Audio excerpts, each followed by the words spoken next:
seguinte: Jair Bolsonaro, preso, condenado aos seus 27 anos, ninguém sabe se vão ser 27, se vai cair para 13, se vai ficar no meio do caminho, ninguém sabe exatamente o que vai ser. O projeto aprovado pela Câmara derruba para 13, mas no Senado a coisa já pintou de uma forma diferente, inclusive o relator no Senado já disse que há erros assim, né, enormes cometidos no projeto aprovado pela Câmara e tal. Bom, ele foi submetido ao exame de ultrassonografia e lá foram constatadas 2 hérnias, né?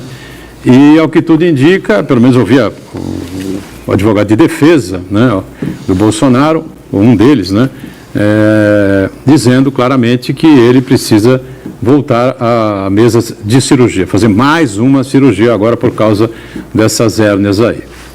Não sei se já tem o laudo oficial aí dos médicos, enfim, serão encaminhados ao ministro Alexandre de Moraes, né? E aí, ele vai ter a perícia. O Alexandre de Moraes pediu para perícia, né? Uma perícia. Muito bem. Aí a perícia confirma e o Bolsonaro realmente tem que fazer a cirurgia. Como é que funciona isso?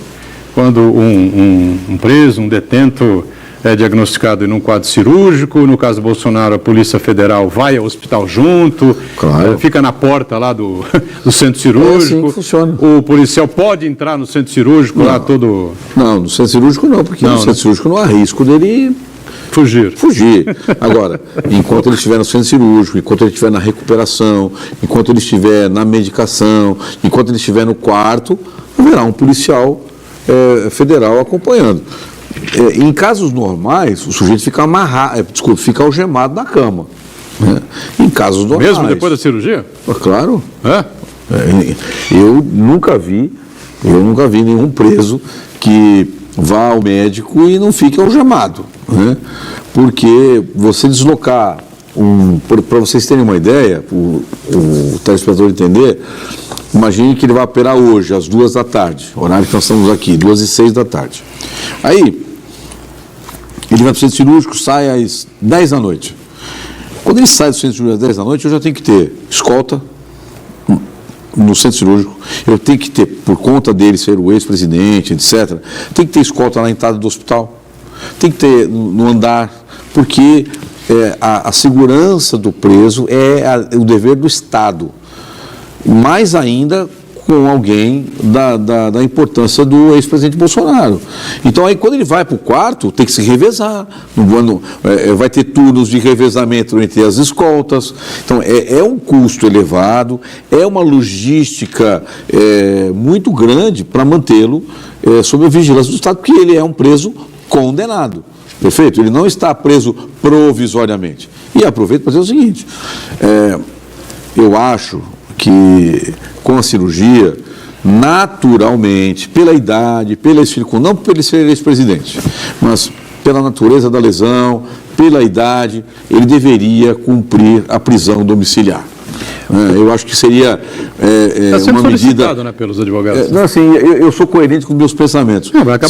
Se fosse um comerciante com o mesmo problema, eu defenderia a mesma coisa. Porque eu acho que assim, o cara está com uma doença grave, o sistema prisional, por mais que ele seja um ex-presidente, ele está na cela da Polícia Federal, não é a mesma coisa, ele precisa estar sendo tratado, porque a vida dele tem que ser mantida de maneira correta, só isso. Então eu acho que deveria sim ser concedida a prisão domiciliar ao ex-presidente. E aí, Luciano, como é que avalia essa coisa aí? Eu concordo totalmente com o Joaquim, até porque se a gente levar a interpretação mais adiante, ele não foi condenado à pena de morte.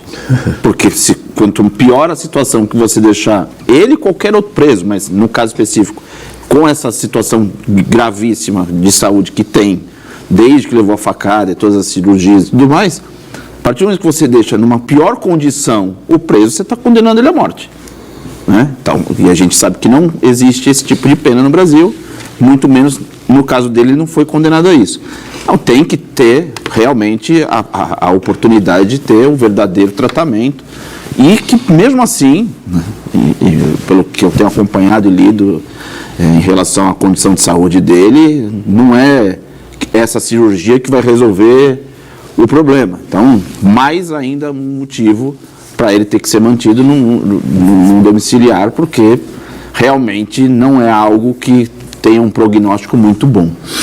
Eu acho também que o bom senso, repito aqui, o bom senso, né, evidentemente que vai levar a essa situação, isso vai acabar acontecendo, mas não consigo tirar da lembrança aquelas cenas em que ele imitava pessoas com problema respiratório, né, passando mal, não conseguindo respirar, né, porque adquiriram o vírus da Covid-19, como foi o caso do senhor que está aqui à minha esquerda. E eu liguei ao senhor pelo menos 2 vezes, o senhor estava internado na casa de saúde. Respirando a primeira vez que eu falei com o Joaquim, ele me deixou extremamente preocupado. Ele estava muito ofegante, muito ofegante. Na segunda vez, não, já estava um pouco melhor, né? Mas o quadro era um quadro preocupante, né? Sim. E você, um parente seu, imagina sua mulher, seus filhos, enfim, vendo o presidente da República fazer aquilo, né? E você olha para você hospitalizado e vê, pô, mas o cara está tirando uma onda, o meu pai está desse jeito, minha mãe, como é que será que essas pessoas se sentem com esse tratamento assim, né, tão carinhoso? Não que o quadro do Bolsonaro não exija realmente esse tratamento, a gente sabe que a coisa é grave, não deixar de dizer que aqui é radical, que nem alguns malucos aí que ainda dizem que a facada foi fake, não sei o que, só gente biruta, né? Claro que ele foi esfaqueado, claro que ele está cheio de problemas, enfim, né? Evidentemente. Mas, né, tem uma historinha que diz assim, aqui se faz, aqui se paga. Então, mas assim, isso não, mas isso, Botorão, não, é só uma mera lembrança. Não macula o meu pensamento. Claro. Porque o que eu acho é o seguinte, as pessoas... É um pensamento, vou dizer assim para você, um pensamento até nobre da sua parte, né? Porque assim, os bolsonaristas sempre foram críticos das benesses legais aos presos. Então, o preso não poderia ter prisão domiciliar. Preso não poderia ter nenhum benefício legal. Então. Né? Qualquer alteração na lei para beneficiar preso era uma loucura, e hoje você tem uma perda da dosimetria, você tem todo mundo, ele tem que ser hospitalizado, veja, por que o ex-presidente? Aí todo mundo começa a pensar com o coração, só porque gosta do Bolsonaro. E os que não gostam querem que ele morra, que para mim é um absurdo, cara. Eu também acho. Eu acho que isso, o sujeito que tem um pensamento dessa natureza, ele não pode ser um bom ser humano. Não pode. Não, eu também acho. Então você se iguala ao outro que fez o que fez. Hoje, se um preso aqui na região da Baixada Santista... ao outro que fez o que fez. Olha, se um preso da região da Baixada Santista passa mal, ele não vai, salvo se ele tivesse numa situação muito ruim, ele vai ser removido no mesmo dia.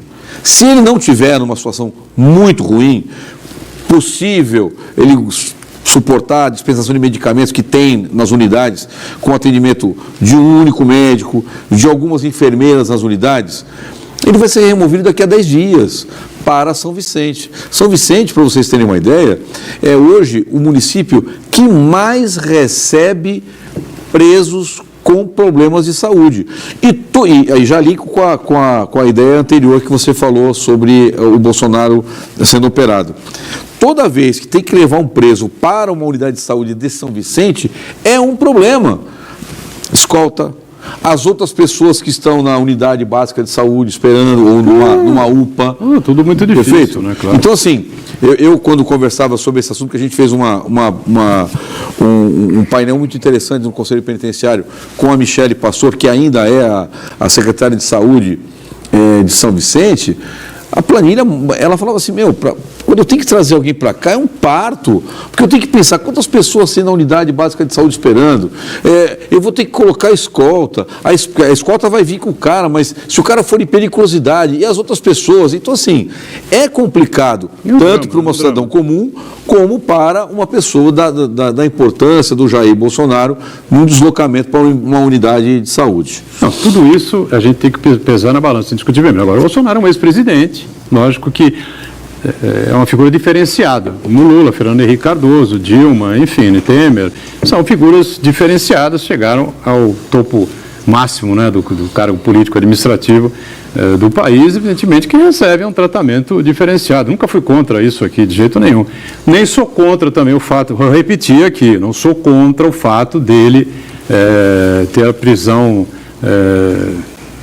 virar prisão domiciliar. Eu acho que é o caminho pelos problemas de saúde que ele apresenta. Mas não dá para esquecer, né? Pô, eu tive várias pessoas que morreram na Covid, pessoas próximas, assim, conhecidas, então, graças a Deus não perdi um familiar, nem um amigo, né? Mas eu vou voltar, Luciano, ao caso do Joaquim. Né? Eu liguei para o Joaquim estava extremamente ofegante, internado na casa de saúde. Porra, ficou todo mundo preocupado aqui e tal. Falou, meu Deus, agora. Uns 2 dias depois liguei de novo, estava um pouco melhor e tal, não sei o quê. Eu pergunto, né, como é que o familiar, não é, de uma pessoa que está nessa situação, né, pode compreender o presidente da República tirando sarro das pessoas que estavam com falta de ar durante a Covid, né? Ou seja, agora, como a gente falou aqui, né, as pessoas não podem se igualar ao sujeito que faz besteira, né, que tem um pensamento ruim, tá certo? Né, como é o caso desse cidadão.